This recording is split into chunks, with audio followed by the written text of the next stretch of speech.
All right, well, good morning, everybody. Welcome to our Sunday worship. My name is Thomas. I'm part of pastoral staff. Just want to highlight again for the marriage conference. It's our first one that we're doing, and we are blessed for all the registrations that have happened so far. Again, if you are newlywed, if you're a seasoned married couple, even if you're engaged and you're just looking for a space to get ready for marriage, we hope you can register for that. And so that's going to be happening the next month.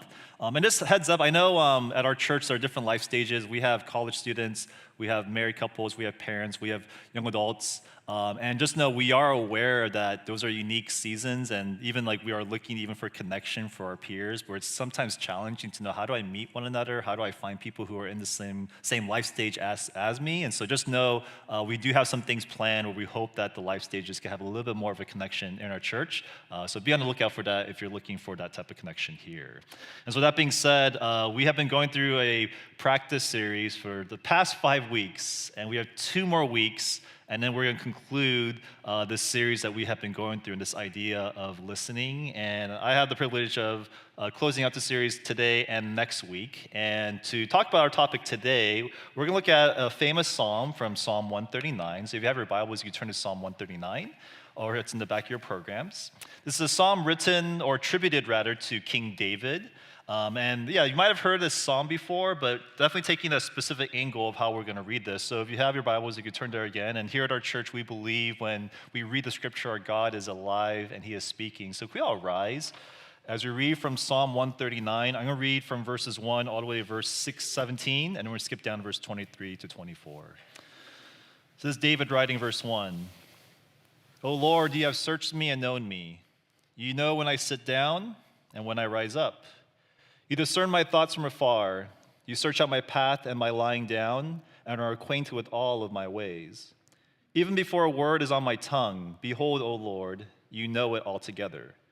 You hem me in behind and before, and lay your hand upon me. Such knowledge is too wonderful for me. It is high, I cannot attain it. Where shall I go from your spirit, or where shall I flee from your presence? If I ascend to heaven, you are there. If I make my bed in Sheol, you are there. If I take the wings of the morning and dwell in the uttermost parts of the sea, even there your hand shall lead me, and your right hand shall hold me. If I say, surely the darkness shall cover me, and the light about me be night, even the darkness is not too dark for you. The night is bright as day, for darkness is as light with you. For you form my inward parts. You knitted me together in my mother's womb. I praise you, for I am fearfully and wonderfully made.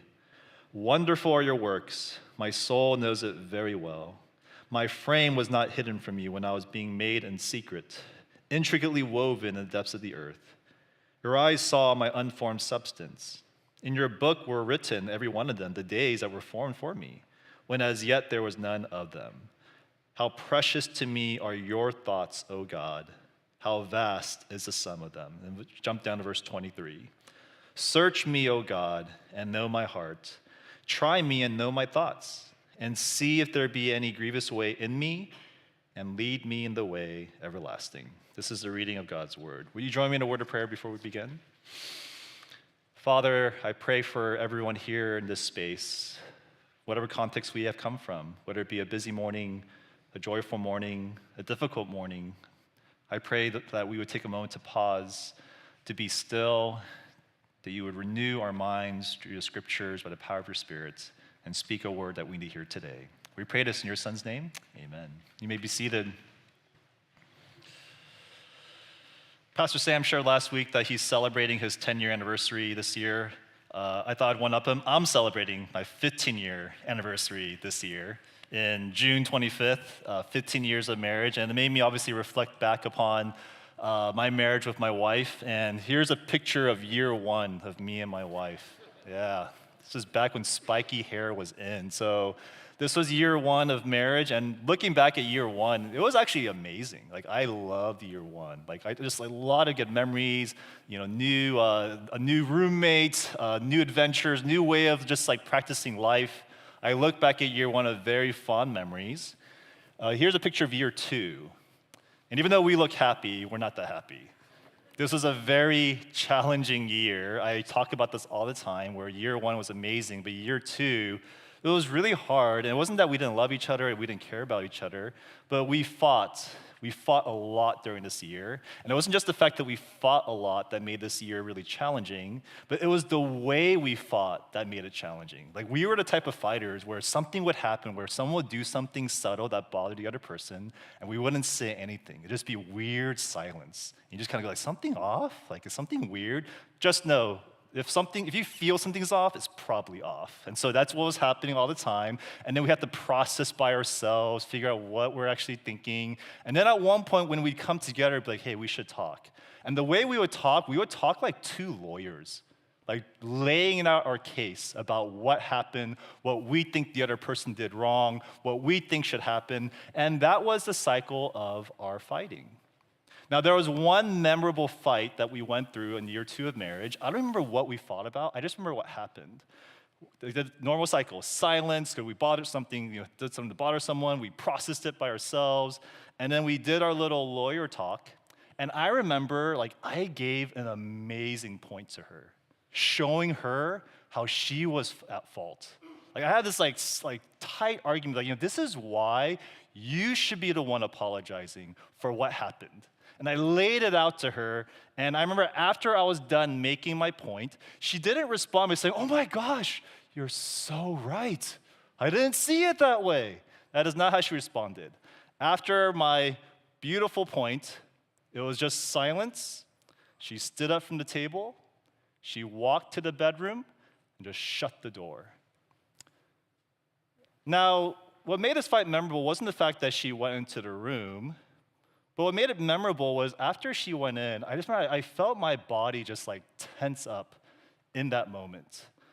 I felt myself feeling something, and I stood up, I went to the front, I grabbed the remote control, and it went boom, and I punched a hole in my wall.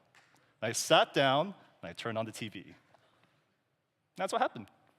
And so we had this hole in our wall for the rest of the year, reminding me of that moment. Now, why did I respond to my wife's silence with such violence? If you know me, I am a very chill guy. I tend to be pretty chill.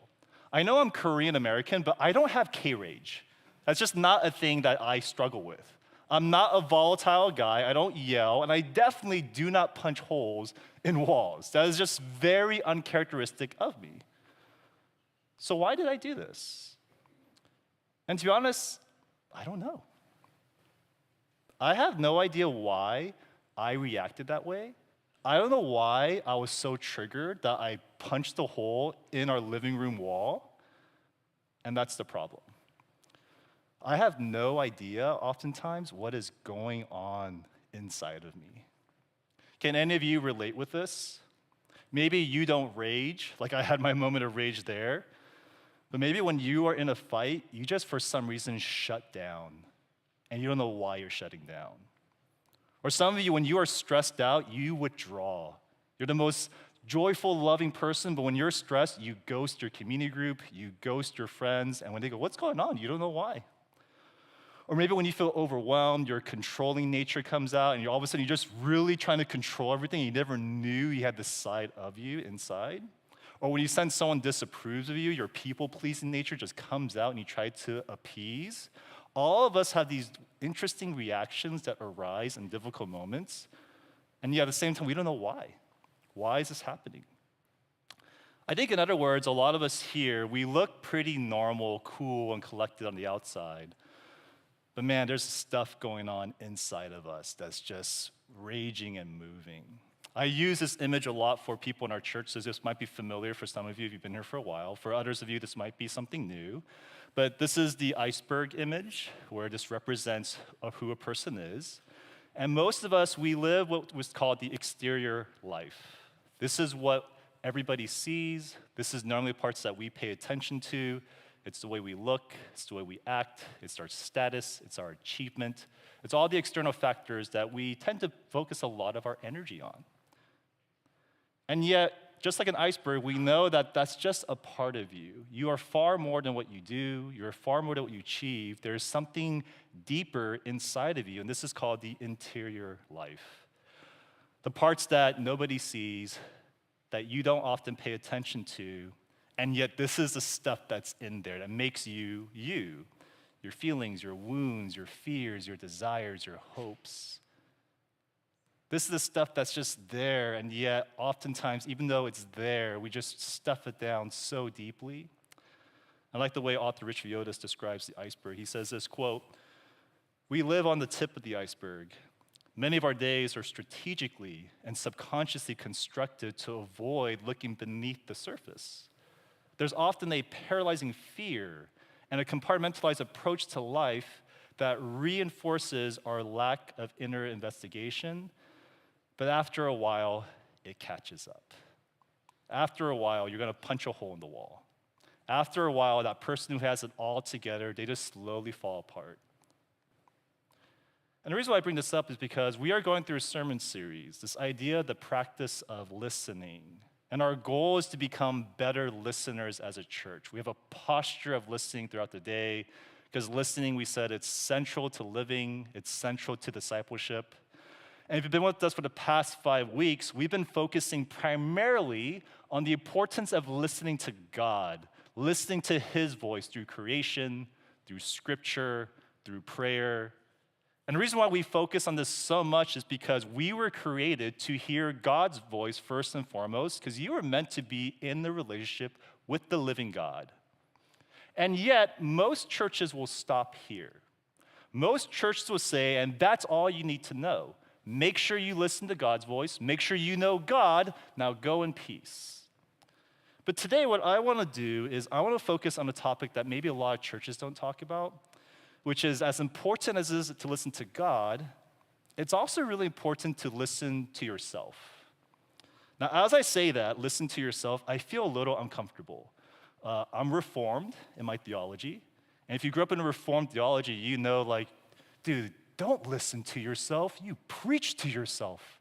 You're wicked, you're a sinner. In fact, die to yourself. That's kind of just the church air I was like raised in. I'm also Asian American, so I feel weird, where as an Asian American, my parents never told me, listen to your heart. They said, dude, listen to your parents. Listen to your family, your culture. Like, that's what you pay attention to. The self is so minimized in Asian households. And not only that, but I just feel uncomfortable, this idea that this feels very like new agey and therapeutic, this idea of like listening to my own soul, listening to my own voice. And so I often don't. But just know, this idea of listening to yourself is actually very deeply Christian, that I think we have often disconnected from our Christian history. For example, Augustine, considered the greatest church father in the medieval times of Christianity, he says this, quote, he says, "How can you draw close to God when you are far from your own self? Grant, Lord, that I may know myself, that I may know thee." You must know God, but the way you know God is also to know you. Those two are intricately connected. John Calvin, who's also Reformed, just like me, he says this, quote, "The knowledge of God and that of ourselves are connected. Without knowledge of self, there is no knowledge of God. And without knowledge of God, there is no knowledge of self." In other words, if you want to know God, you got to know yourself. If you want to know yourself, you got to know God. Those are intricately connected. And that's why this idea of listening to yourself, when we say this, we're not just listening to ourselves simply just to know ourselves, but we are inviting God into all the inner parts of our lives. We want to know Him as well as we get to know ourselves. So today, some of us here, I do believe, we are struggling to know God because you don't listen to God. And that's the past 5 weeks. Like, you have to listen to Him. You have to have a posture. We're not just talking to God, but you must listen to Him. But I think some of us, you struggle knowing God because even though you're listening to God, you're not listening to yourself. You never make that space to go, what's actually going on in the iceberg? And there are actually many passages in the Bible that we could look at, this idea of how important it is to self-examine your soul. But nowhere is it done more abundantly and more beautifully than the book of Psalms. The book of Psalms are not just songs of worship, But these songs is filled with honest interior awareness, where it's bringing the whole self to God. The book of Psalms, when you actually read them, they're not just majestic religious language. They are raw, emotional, opening of the heart to the Lord. And Psalm 139, the psalm we just read, God, he doesn't just see what we do, but he sees who we are beneath the iceberg, and he is inviting us to also see as well. So we're going to look at Psalm 139. We're talking about three things. Number one, first, the comfort of being known by God. Do you know that your God knows you? Secondly, the importance of knowing yourself. You need to know yourself too, though. And then lastly, the practice of listening to yourself. To know yourself, you must listen to yourself. And by the way, this is a huge topic. I do not expect this after this, just now I know myself. This is more of an introductory journey that I personally been going on for the past 3 years. And I hope we could do far more to tackle this topic. But today is just more of an introduction in the midst of what I hope our church could continue to do. But first, let's talk about the idea, the comfort of being known by God. Psalm 139, David begins this psalm praising God because he is overwhelmed by the kind of God that he belongs to. David believes in a God who doesn't just know who David is from a distance, but this God searched David and knows him. Look at verse 1. David says, "O Lord, you have searched me and known me." This word search, it's like an investigation. It's like when you look for something and you're carefully looking at every corner of the room because you're under criminal investigation. That's what God has done for David. David's like, you have investigated my life and you know me. This word know, it's not just information, but it's this intimate knowledge of a person. In other words, David starts the psalm saying, God, you don't just know information about me, not just facts about me, but God, you truly know me. Like you researched my life and I am known by you. Now, why does David believe this? Why does David say, God has searched me and known me? And he lays it out in the rest of the Psalms. We'll work backwards here. First, David claims that God has uniquely created David. Look at verses 13 to 15, what it says. For you, God, formed my inward parts. You knitted me together in my mother's womb. I praise you, for I am fearfully and wonderfully made. Wonderful are your works. My soul knows it well. My frame was not hidden from you when I was being made in secret, intricately woven in the depths of the earth. Each of my kids are Korean Americans. They were all born in the same hospital. They were all raised in the same household. They all have the same parents. They all live under the same rules. And yet I relate to each one of them vastly differently because they are so different. If you ever met my son Judah, he is crazy. Like he needs to get disciplined in a specific way because he's so crazy. Versus my daughter Emma, she's not crazy. You don't even notice she's in the room. She's just reading her book, calm. And then my other daughter Izzy, she's crazy. She's like the feistiest person. Even though they're so similar and they're raised in the same household and they even look similar, they are vastly different from each other. And I relate to them differently. And David's saying that's who our God is. He does not mass produce people. It's not copy, paste. But everyone here in this room, even though we all live in Orange County, even though we're all part millennials or Gen Z, all of us here, what David's saying is that this God has uniquely made each and single one of you. He has personally created each individual in a unique way. Secondly, David claims that God, he is always with David. Look at verses 7 to 10. David says, where shall I go from your spirit? Or where shall I flee from your presence? If I ascend to heaven, you are there. If I make my bed in Sheol, you are there. And if I take the wings of the morning and dwell in the uttermost parts of the sea, even there your hand shall lead me. This verse makes me think about the different types of friends I have. I have friends who are very fun, and we have lots of fun together. I have friends who are very deep, and we have deep talks together. And I have friends who I call historical friends. I grew up with them. We don't really, share life today, but we just catch up together. All those friends are different, and none of them are present in every season of my life. So they know parts of me. They know an aspect of me. Versus David is saying, God, you're always with me. You are with me in the heights of heaven, in the depths of Sheol, in the bright morning, in the darkest of night.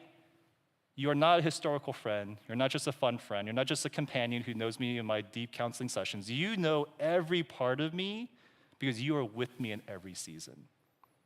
And that leads to the last point, which is David, he claims God, he lovingly watches David. Look at verses 2-3.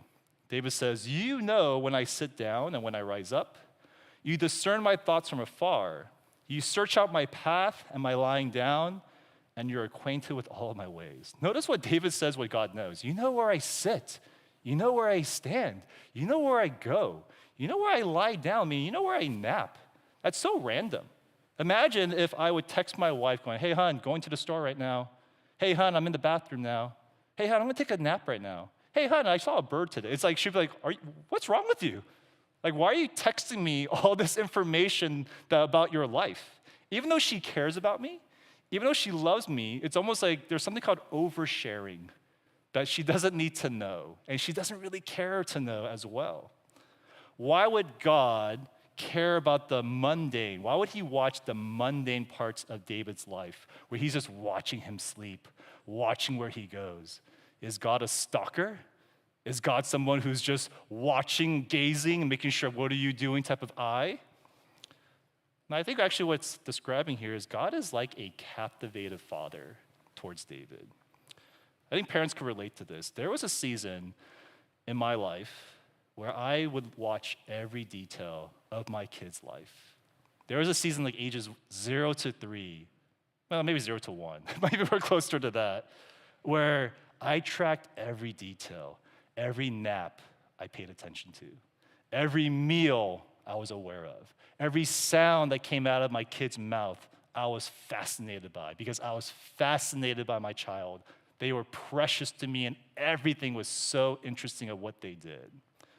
Now, like most parents, eventually you grow out of this phase. Eventually, like, yeah, you do your thing. But what David's revealing here is God never grows out of this phase. God is always fascinated and sees his children as being precious to him because this is who God is. This is why he knows David.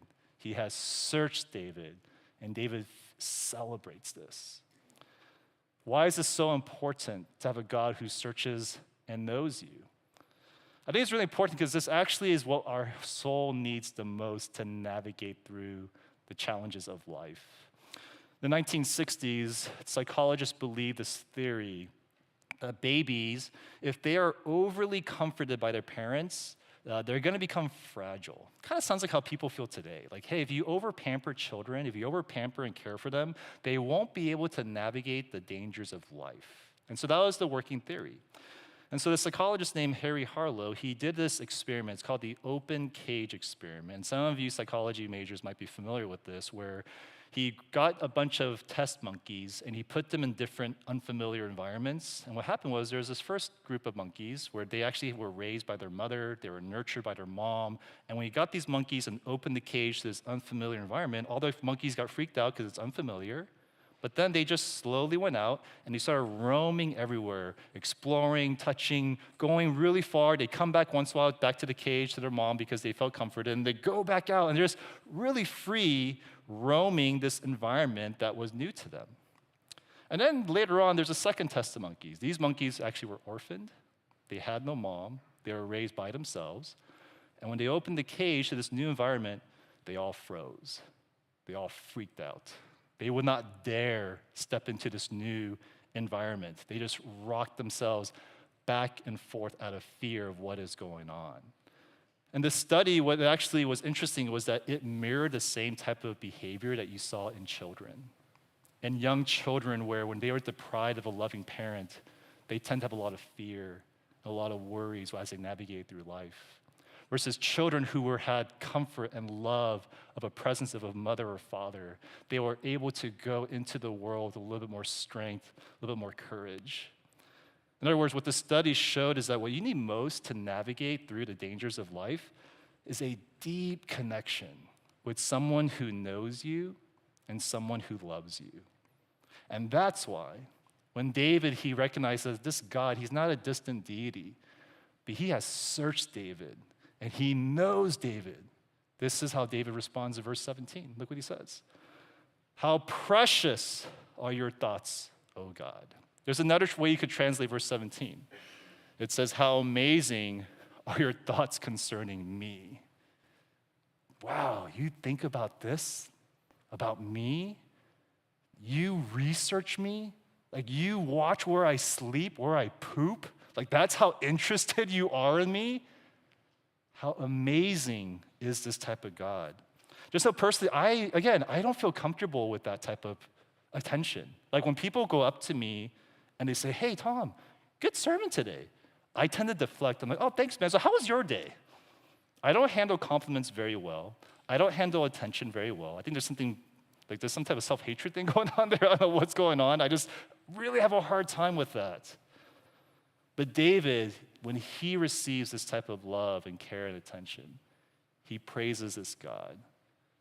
What would it be like for you if you could stand before the living God who knows you and you just receive his love for you? This is my favorite quote from Tim Keller. You guys have heard it before, but I just think it resonates very well with what we're talking about. Tim Keller says, to be loved but not known is comforting but superficial. To be known and not loved is our greatest fear. But to be fully known and truly loved is, well, a lot like being loved by God. It is what we need more than anything. It liberates us from pretense, humbles us out of our self-righteousness, and fortifies for us any difficulty life can throw at us. Do you believe in a God who knows you and loves you? Are you navigating through life with courage and strength? Or is it a fearful day that you encounter each week? The problem is, I don't know about you, but I just don't even know how I feel throughout the day. I'm so busy where I don't even have time to think about this stuff. But there's one time I do think about like what's going on in my life. It's nighttime. I remember I was talking to my therapist. He was saying, nighttime, all your guards are down. Like your body is tired. So all the fears and worries and anxieties, it tends to come up in the evening because you spent the whole day pushing them away. It's in the evenings where all of a sudden you get those nighttime tremors. You're like, oh my gosh, what's going to happen this week? What's going to happen tomorrow? And I don't know about you, but whenever I feel like, oh my gosh, I'm so freaked out, I go, okay, time to scroll. Time to Netflix. Time to distract myself so I have to feel that way.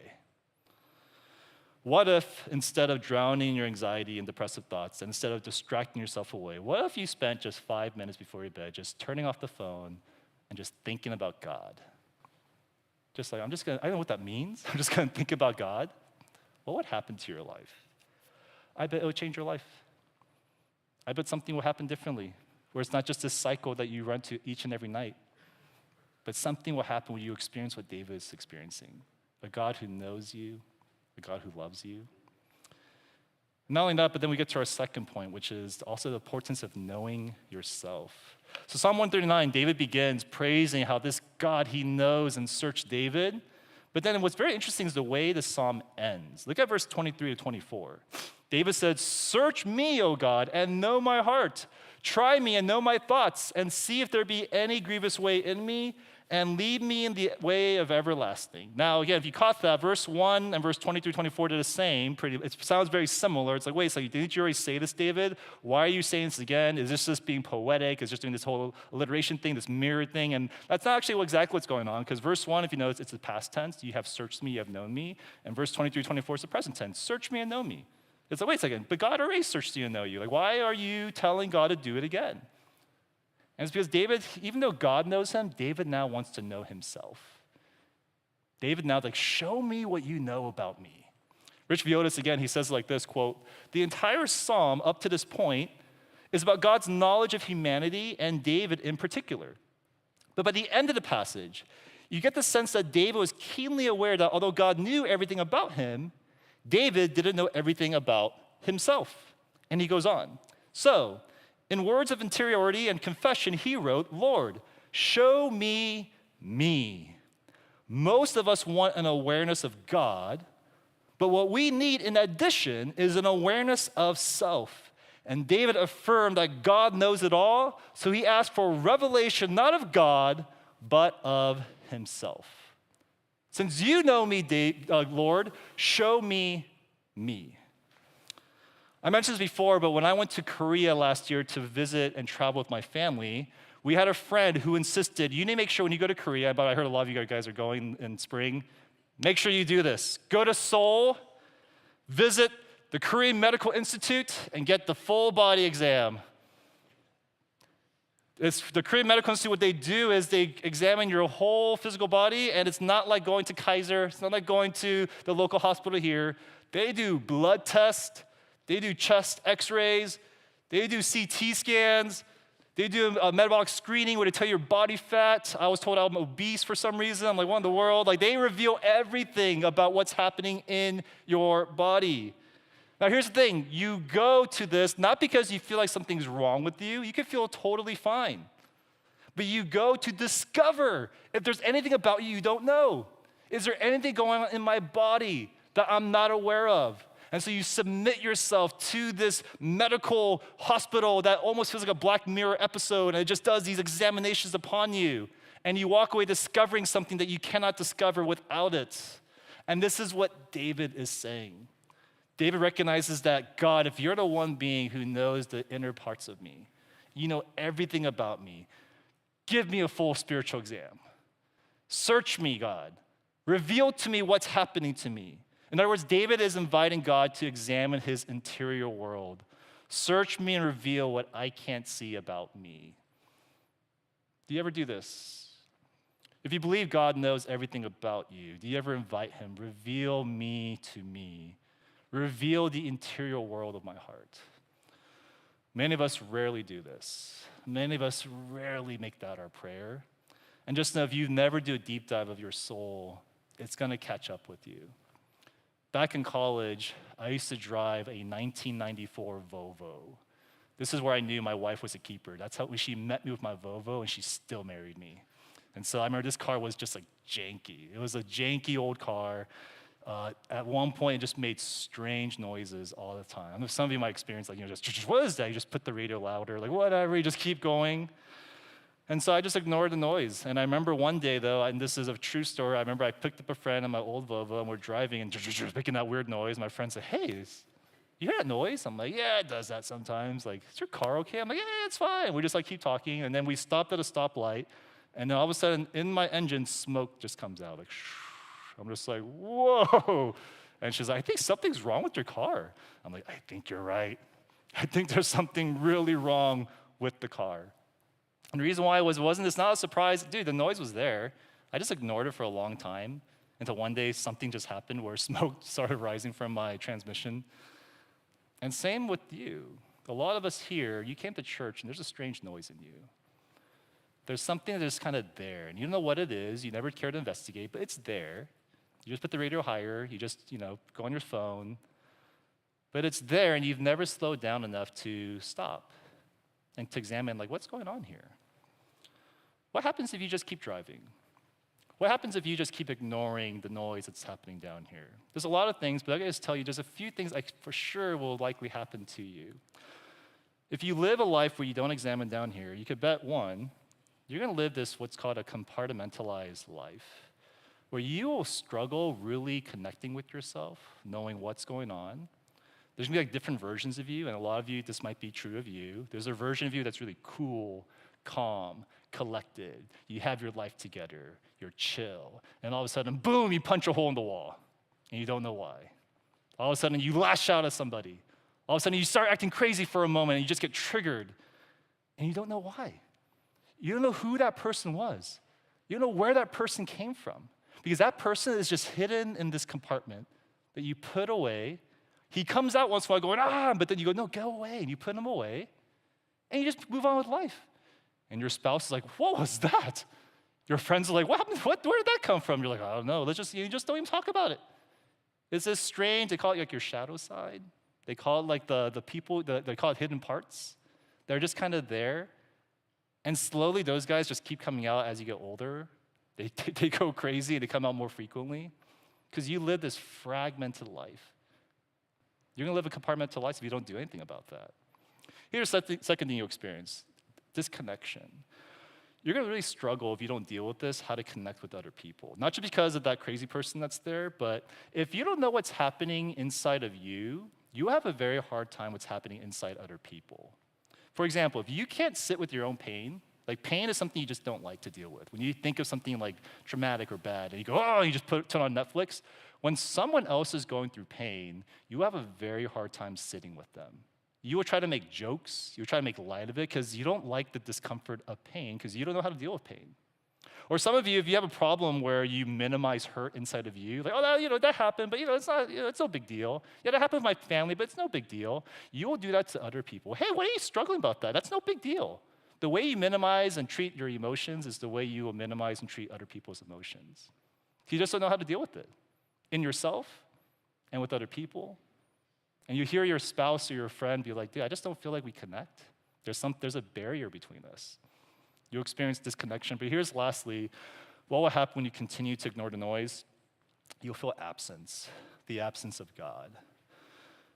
You're going to feel, for some reason, even though he's described as like the love of your soul, he just does not feel like that to you. And if you have a friend where you guys do a lot of stuff together, like you play golf together and you play video games together and you hang out together, and you do this for years, you're in the same friend group, and yet when you're driving alone in the car, it's really awkward. You just don't know each other that well. You're together all the time, but you're not that deep because you don't share about deep stuff together. So you're close, but not really. That's how a lot of Christians are. You're with God all the time. You do all these God activities, but man, when it's just you and God, it's awkward because you're not that close to him, and he feels very far. This is what happens when you ignore the noise. But it doesn't have to be this way. What if you begin to pay attention? What if you begin to be like, not just knowing God, but also, okay, I know you, God. Who am I? But you start to pay attention to this interior part of your life. Some things begin to change. Slowly, but surely, you'll notice a shift happen. From compartmentalization to wholeness.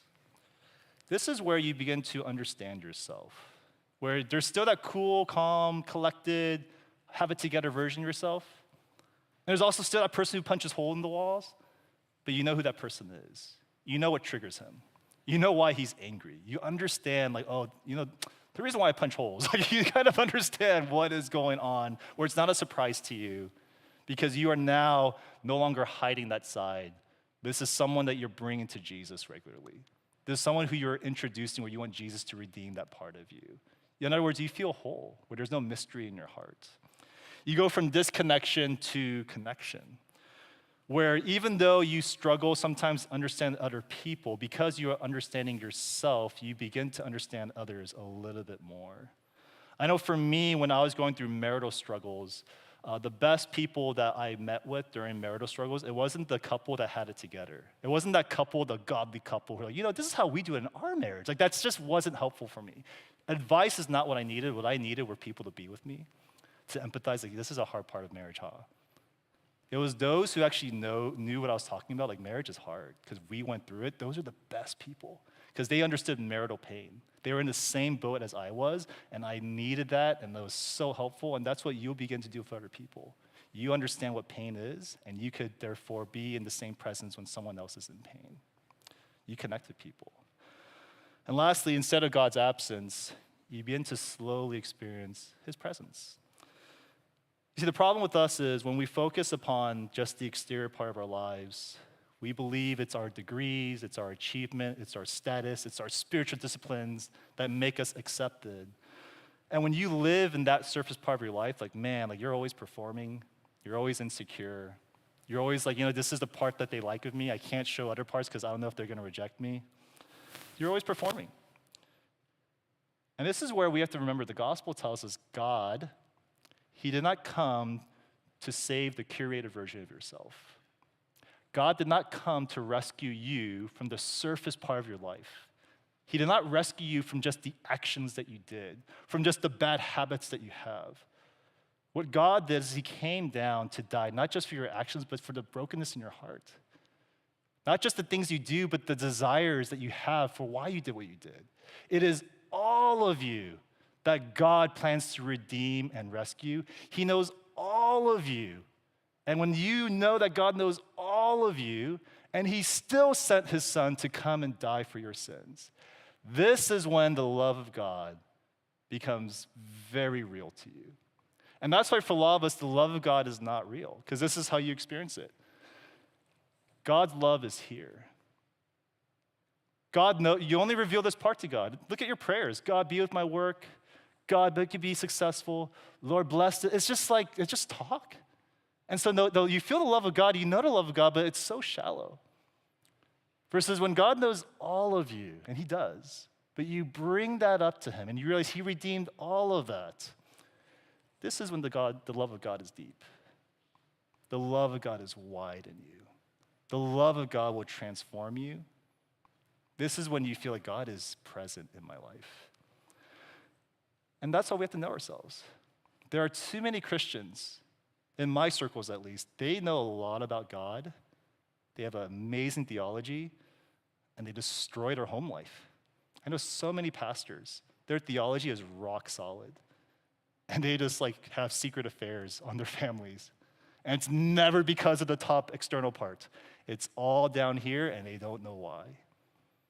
Do you see how important it is? Do you see how it matters to know what is happening in your soul? And that leads to the last question. Well, how do we do this? What does it practically look like to invite God, search me and know my heart? And that leads to the last point, the practice of listening to yourself. So this is a lot, and obviously it's going to take the rest of your life to do this deep journey. And here's why. This part of your life, the interior life, you know what is down there? It's your emotions. It's what they call scripts, things you believe. It's your trauma. It's your family of origin. It's a lot of deep stuff that's going on there. And when you see that, you're like, dude, this is a long adventure. And it is. But if I could just get us started, something you could do every day, something that you are able to just begin this deep dive into knowing who you are in light of God knowing you. Let's focus on our emotions. Your emotions are not these dangerous things that you got to just suppress, ignore. Your emotions are actually indicators of something happening to you. In fact, oftentimes you can almost argue God is trying to speak to you through your emotions. He's saying to you something that you are actually experiencing, whatever you're feeling, experiencing, God's probably trying to say something to you in that moment. And I don't know about you, but I am so disconnected from my emotions. I heard the K-pop Demon Hunters, one of the actresses said she's emotionally constipated.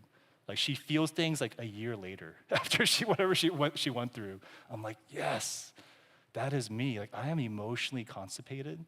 And I just need ways to feel. And I think a lot of us, we need that help too.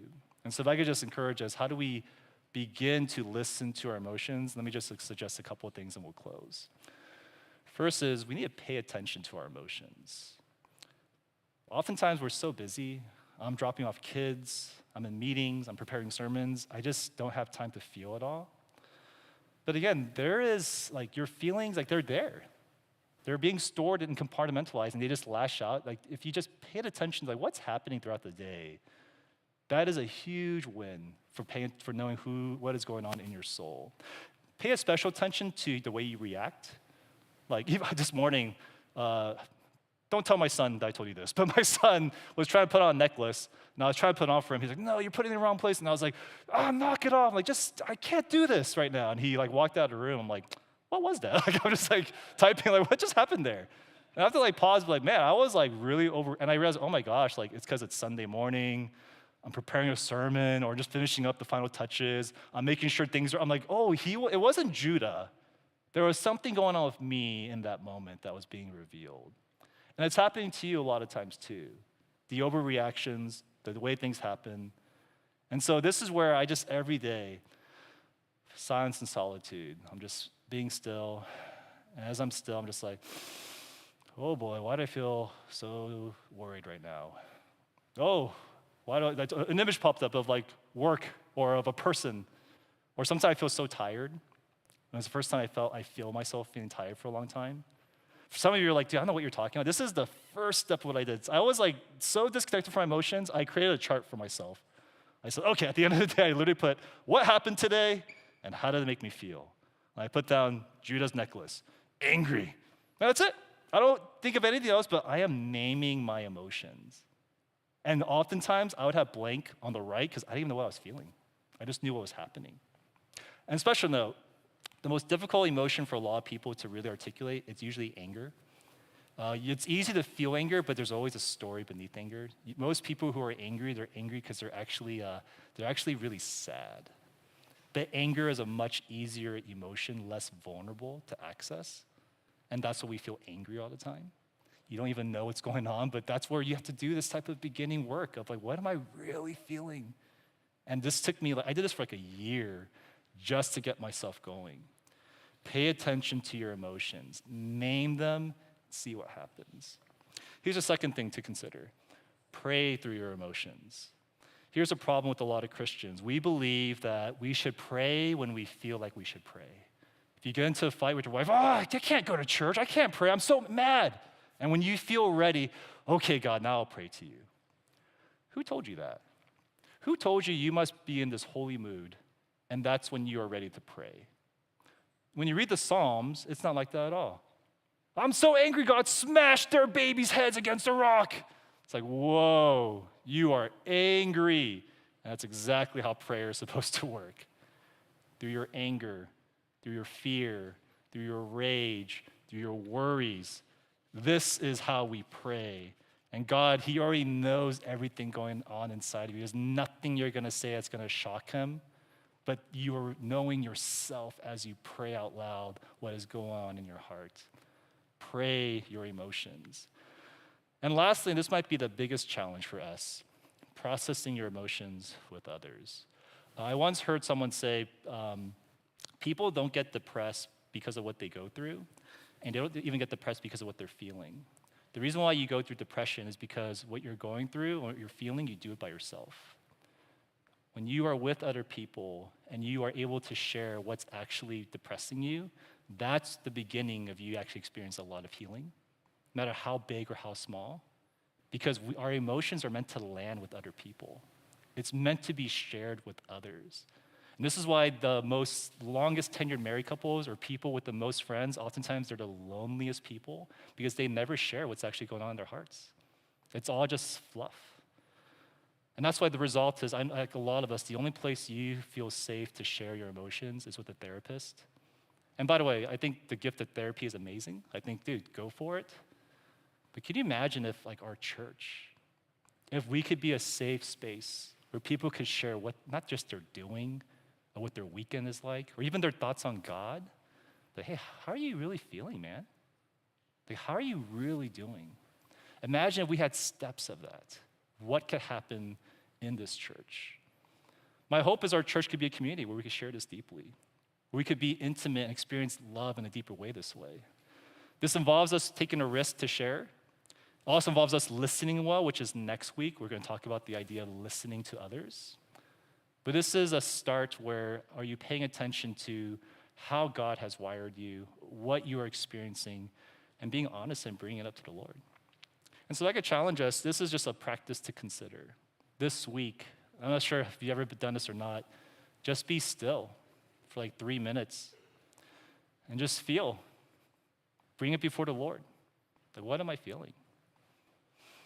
And I think you'll be surprised what rises to the surface and even what God has to say about what you're experiencing. So would you bow your head with me as I lead us in a time of prayer? Father,